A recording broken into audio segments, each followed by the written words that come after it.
I'm in the barn today with my 2003 Honda Rincon 650.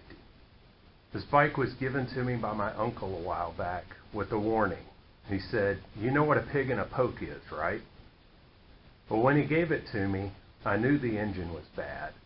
The timing chain had skipped off, and when it did, it grenaded the engine casing. So I rebuilt the engine, and as soon as I started riding it, one of the rear axle shafts stripped out, and it started making a grinding noise whenever I would hit the gas. And so I pulled out the rear end and I fixed that, and then I started riding it again, and a few months later I was using the four-wheeler to drag an old golf cart off of the property, and the axles were locked up in the golf cart. And so as I was dragging it, I started hearing a popping noise again, or a popping and grinding sound again. Over time this got worse, and eventually one day I was riding the four-wheeler in two-wheel drive and it just stopped going, and all I heard was this popping and grinding sound. I put it in four-wheel drive, loaded it up on the trailer, brought it home, and this is where it sat for a couple of months now. So I got it pulled apart, and what I found was in the rear end there is a coupler that goes onto the rear differential and the rear drive shaft, and when the rear drive shaft is just the right spot, it spins around inside the coupler because the teeth rusted off and ended up getting sheared off. So today I'm going to replace the rear axle shaft and the coupler on the rear differential, and we're going to get this bike running again.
Well, that was fun.